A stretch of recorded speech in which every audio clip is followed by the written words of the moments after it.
Olá, meus queridos alunos e alunas, voltamos aqui ao nosso curso de Direito Previdenciário. Nesse vídeo vamos falar sobre Previdência Complementar. Aqui na aula passada falávamos que a Previdência Social brasileira tem dois regimes básicos que são de filiação compulsória e de filiação obrigatória. Esses dois regimes básicos são o regime geral de previdência social e os regimes próprios. E dissemos também que, paralelamente a esses dois regimes básicos de filiação obrigatória, funciona outro regime que tem filiação facultativa. Esse regime que tem filiação facultativa é a previdência complementar. Tá legal? Então, nesse vídeo, nós vamos falar um pouco sobre a previdência complementar. Primeiro, qual o objetivo da Previdência Complementar? O próprio nome já diz, o objetivo da Previdência Complementar é complementar. Complementar o quê? Complementar os regimes básicos, porque às vezes você, na condição de segurado, seja do regime geral, seja do regime próprio, você entende que o valor da aposentadoria que você vai receber no futuro, ou o valor da pensão por morte que você vai deixar para os seus dependentes, é um valor baixo. Aí você quer complementar aquele valor. Aí, para você complementar aquele valor, você adere a um regime de previdência complementar. Por exemplo, imagine que você é empregado de uma empresa privada, ou então você é diretor de uma empresa privada, aí você tem um salário assim mais ou menos alto, um salário de 20 mil reais, 30 mil reais. Aí sabemos que no regime geral de previdência social existe um teto, tanto para contribuir, como também para receber benefício. Atualmente, esse teto é de R$ 5.645,80. Então, se você tem um salário de 30 mil reais, a contribuição que você vai pagar para o regime geral de previdência social vai incidir sobre R$ 5.645,80. Não vai incidir sobre o valor total da sua remuneração. Isso eu estou falando da contribuição a cargo do segurado. A contribuição a cargo da empresa incidiria sobre o valor total. Mas eu não me refiro aqui à contribuição a cargo da empresa. Eu me refiro à contribuição do segurado. Iria incidir sobre o teto contributivo, que atualmente, nesse ano de 2018, esse teto, esse limite máximo da base de cálculo da contribuição do segurado do regime geral é R$ 5.645,80. E também, quando você for se aposentar, a sua aposentadoria também vai ficar limitada a esse teto. Então, veja, você na ativa estava vivendo com uma remuneração de 30 mil reais. Aí vai se aposentar, vai ficar recebendo só 5.645, você vai ter uma redução muito brusca no seu poder aquisitivo no momento da sua aposentadoria. Para evitar que você faça isso, aí você adere a um plano de previdência complementar. Aí essa previdência complementar de sua escolha, que você aderiu voluntariamente, você não foi obrigado a aderir, ela vai pagar uma aposentadoria complementar. Então é para isso que previdência complementar serve. Aí vamos ver aqui como é que se organiza a previdência complementar no Brasil. A previdência complementar no Brasil se organiza assim. É importante logo salientar que previdência complementar sempre tem caráter facultativo. Você nunca será obrigado a aderir a um plano de previdência complementar. A adesão é sempre facultativa, voluntária, tá legal? Aí, como é que se classifica a previdência complementar no Brasil? A previdência complementar no Brasil pode ser privada ou pública. Até o advento da emenda constitucional número 20, a Previdência Social no Brasil só podia ser privada. Ou seja, de acordo com o texto original da Constituição Federal, quando se falava em previdência complementar, era o mesmo que se falar em previdência privada. Podemos observar aqui o artigo 202 da Constituição Federal, que ainda diz isso, né? O regime de previdência privado de caráter complementar. Então, na redação original da Constituição, o único dispositivo que falava de previdência complementar era esse artigo 202. E a previdência que está lá no artigo 202, a previdência complementar que está no artigo 202, só repetindo, na redação original da Constituição, o único dispositivo que tratava de previdência complementar era o artigo 202. E a previdência complementar que está lá no artigo 202 é a previdência privada. Então, com base na redação original da Constituição, previdência complementar era sinônimo de previdência privada. No entanto, houve alterações na Constituição Federal e aqui no artigo 40, em seus parágrafos 14, 15 e 16, foi permitido que os entes da federação são quem? A União, os estados, o Distrito Federal e os municípios. Quando eu falar em entes da federação ou em entes federativos, tenha em mente que eu estou falando dessas pessoas jurídicas de direito público, que são União, estados, Distrito Federal e municípios. Então, aqui, a emenda constitucional número 20, deu uma nova redação a esses parágrafos 14, 15 e 16. Na verdade, ela incluiu esses parágrafos. Depois, a emenda 41 alterou o parágrafo 15, mas foi a emenda 20 que acrescentou esses parágrafos ao texto da Constituição. E aqui, houve a possibilidade de a União, os estados, o Distrito Federal e os municípios criarem previdências complementares para os seus servidores públicos amparados por regime próprio. E essa previdência complementar, de que fala esses 3 parágrafos do artigo 40, ela tem natureza pública. Tá legal? Então, atualmente, na atual redação da Constituição Federal, existe previdência complementar privada, que é a que está aqui no artigo 202, previdência complementar privada, a previdência privada de caráter complementar, e tem também a previdência complementar de natureza pública, que é aquela previdência complementar que está aqui nos parágrafos 14, 15 e 16 do artigo 40 da Constituição Federal. Então, voltemos aqui para o nosso esquema.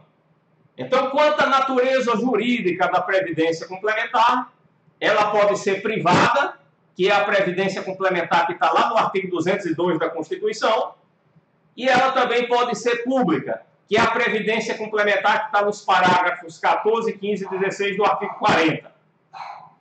Quando se trata de previdência complementar privada, ela pode ser aberta e também pode ser fechada.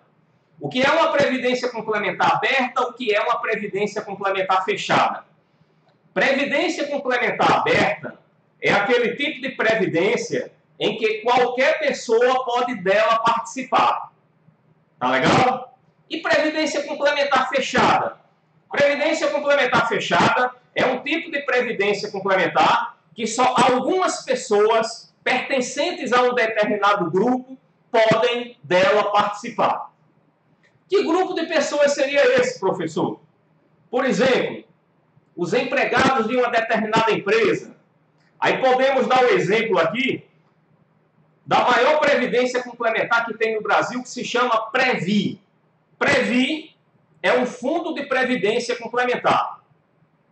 A Previ é privada e é fechada. Por que a Previ é fechada? Porque só quem pode participar da Previ são os empregados do Banco do Brasil. Por isso que a Previ é fechada. Aí tem também, por exemplo, a Petros. Petros também é uma previdência complementar privada fechada. Por que fechada? Porque só quem pode participar são os empregados da Petrobras. Tem também a FUNCEF. FUNCEF é uma previdência complementar privada fechada. Por que é fechada? Porque só quem pode participar são os empregados da Caixa Econômica Federal. Tem também uma previdência complementar que se chama Postales. Postales também é uma previdência complementar privada fechada. Por que é fechada? Porque só quem pode dela participar são os empregados dos Correios. Previdência privada aberta. Previdência privada aberta são essas que normalmente são oferecidas pelos bancos aos seus clientes, como a PGBL, VGBL. Se você é cliente de algum banco, provavelmente o gerente do seu banco já lhe ofereceu assim um VGBL, um PGBL. Isso nada mais é do que fundos de previdência complementar aberta. Qualquer pessoa pode fazer uma previdência complementar daquela para você, para si próprio, né? Então, aberta, qualquer pessoa dela pode participar. Fechada, só um determinado grupo, como, por exemplo, os empregados de uma determinada empresa, as pessoas que são filiadas a um determinado sindicato, as pessoas que são filiadas a uma entidade fiscalizadora de uma atividade profissional, como, por exemplo, a OAB, a Ordem dos Advogados do Brasil. Ela tem uma previdência complementar privada fechada, que é só para os advogados que são inscritos na OAB, que podem participar. Então, quando se trata de previdência complementar privada, ela tanto pode ser aberta como fechada. Agora, no caso da previdência complementar de natureza pública, obrigatoriamente ela é fechada, ela não pode ser aberta. Por quê? Porque previdência complementar de natureza pública, conforme podemos observar aqui nos parágrafos 14, 15 e 16, 14, 15 e 16 do artigo 40 da Constituição, ela se destina apenas aos servidores titulares de cargo efetivo de um determinado ente da federação. Por exemplo, a União. A União, ela criou uma previdência complementar para os seus servidores titulares de cargo efetivo. A previdência complementar pública da União se chama FUNPRESP. A FUNPRESP é um exemplo de previdência complementar pública fechada. Por que ela é pública? Porque ela se baseia aqui no artigo 14 do parágrafo 40 da Constituição. E essa previdência complementar aqui, conforme o parágrafo 15 do artigo 40 da Constituição determina, ela tem natureza pública. É um tipo de previdência criada pelos entes federativos para beneficiar os seus servidores titulares de cargo efetivo. Então, a FUNPRESP é uma previdência complementar baseada nos parágrafos 14, 15 e 16 do artigo 40 da Constituição. Então, a FUNPRESP é um exemplo de previdência complementar pública fechada. Ok? Então, sobre previdência complementar para o concurso do INSS, não é necessário maiores aprofundamentos. A gente para por aqui apenas nesses conceitos básicos. Agora vamos adentrar em outro assunto importantíssimo para o concurso do INSS. Esse assunto importantíssimo são os princípios constitucionais da Seguridade Social. Princípios são os fundamentos básicos de uma doutrina, de uma ciência, aqui no caso a ciência jurídica. É o alicerce, é a base sobre o qual as demais normas se sustentarão. é o que dá apoio, é o alicerce. Então, por isso é muito importante.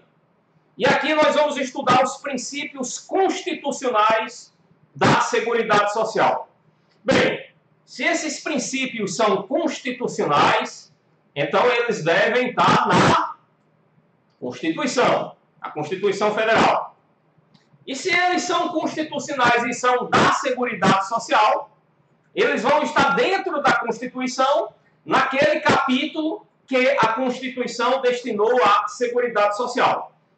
E a nossa Constituição Federal, ela destinou um capítulo inteiro para a Seguridade Social.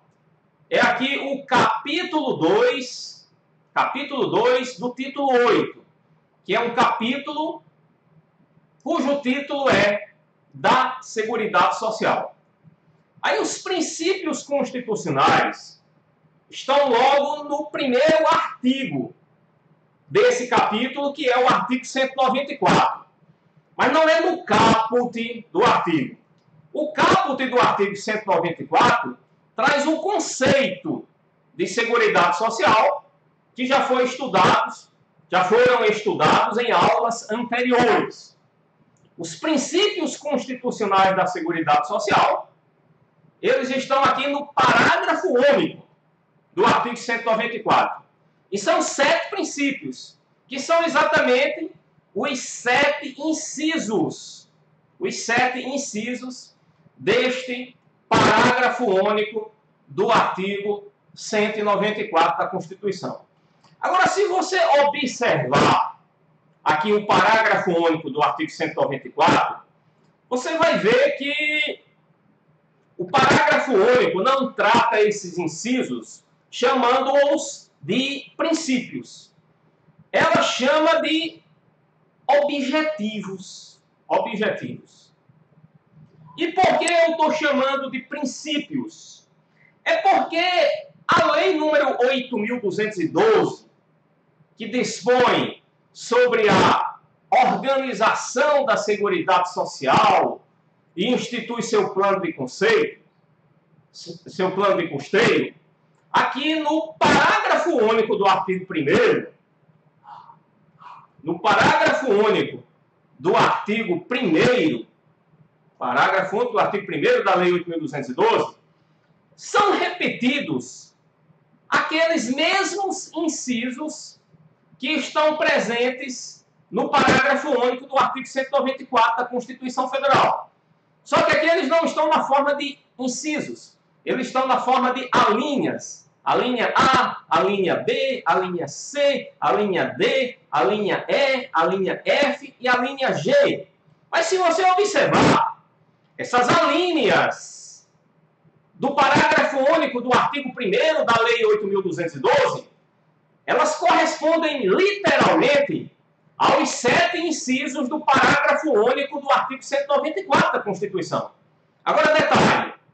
Aqui, a Lei 8.212, em vez de chamar esses dispositivos de objetivos, ela chama de princípios e diretrizes. Aqui, parágrafo único do artigo 1º da Lei 8.212. A Seguridade Social obedecerá aos seguintes princípios e diretrizes. Enquanto a Constituição Federal chama de objetivos, a Lei 8.212 chama de princípios e diretrizes.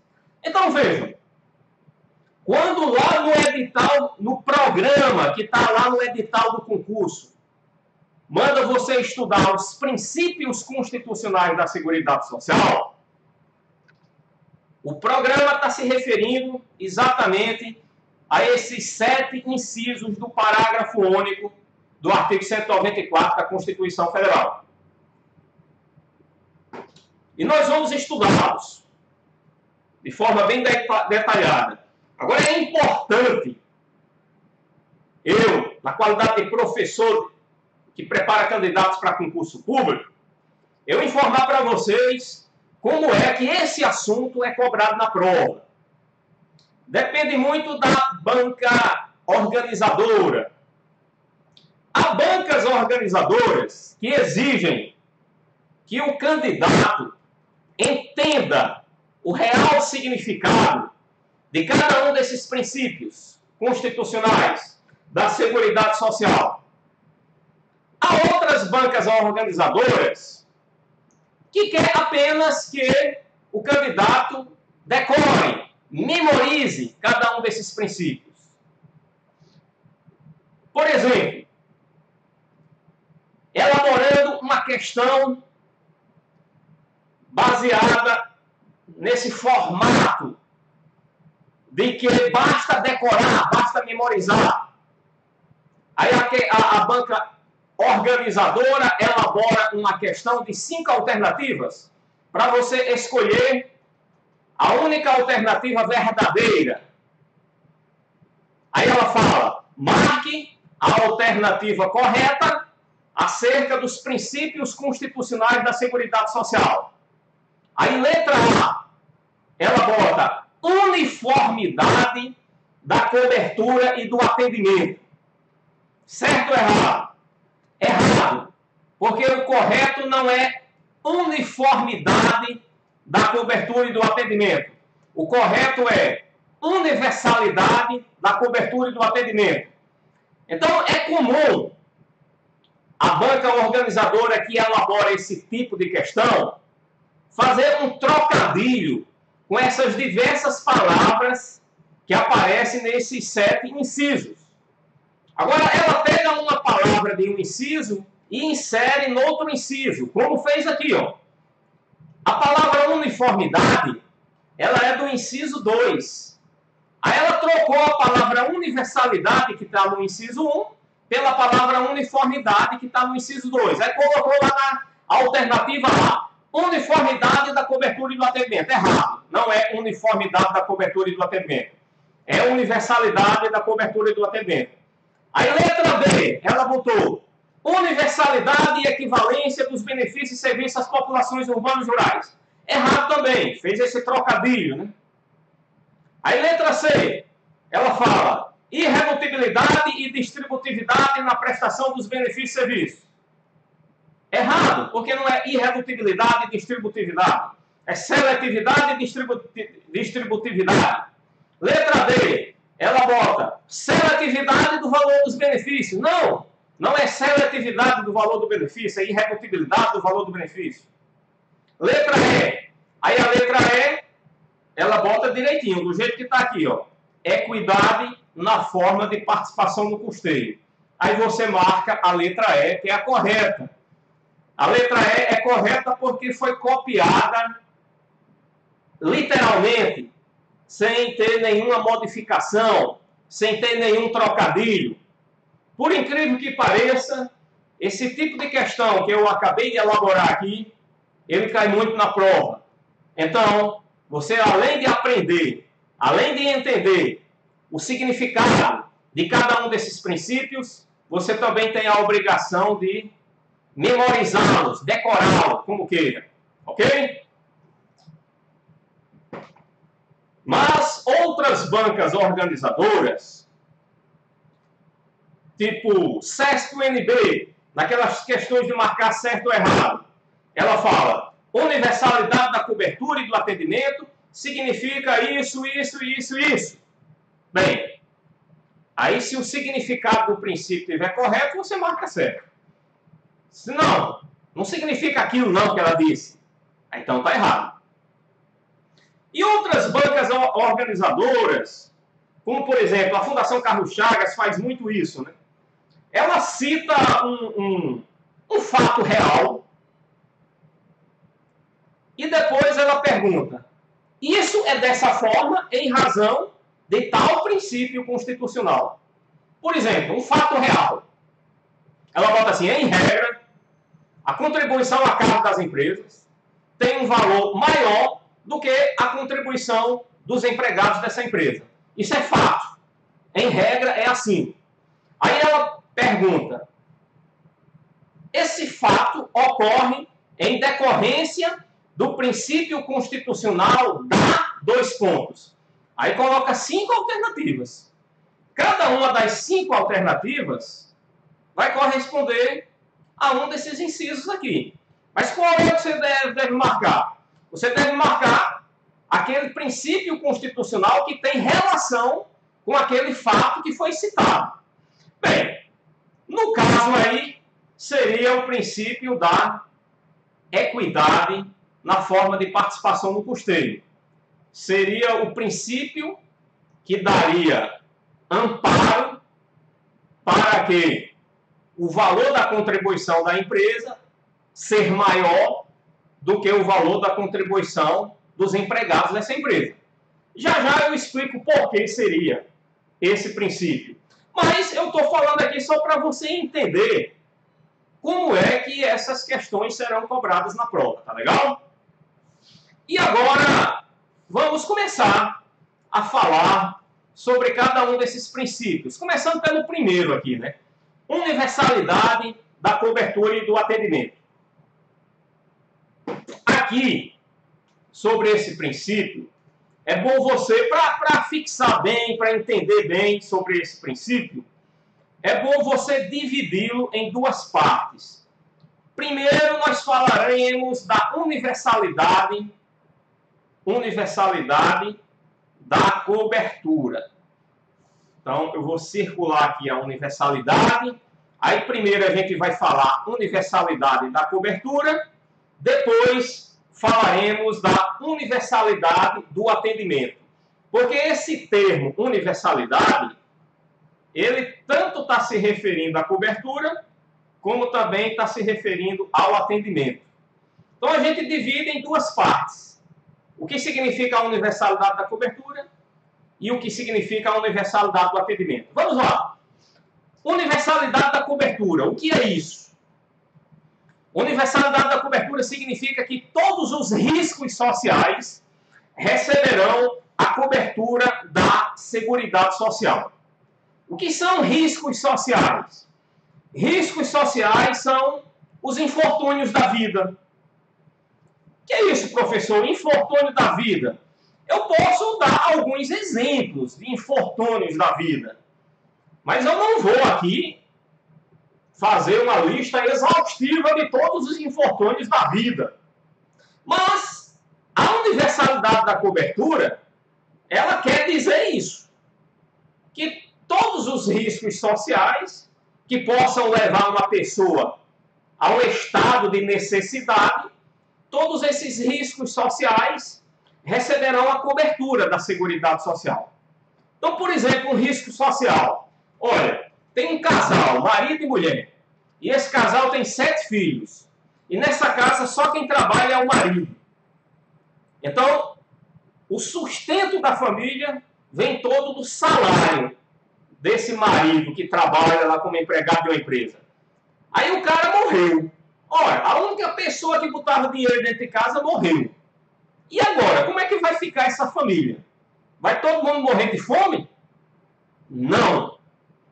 Quem poderá nos salvar? O pessoal da família. E agora? Quem poderá nos salvar? Com certeza, no caso concreto, não é o Chapolin Colorado. No caso concreto, quem vai resolver, ou pelo menos quem deve resolver o problema, é a Seguridade Social. Porque a universalidade da cobertura significa isso. Todos os riscos sociais receberão a cobertura da Seguridade Social.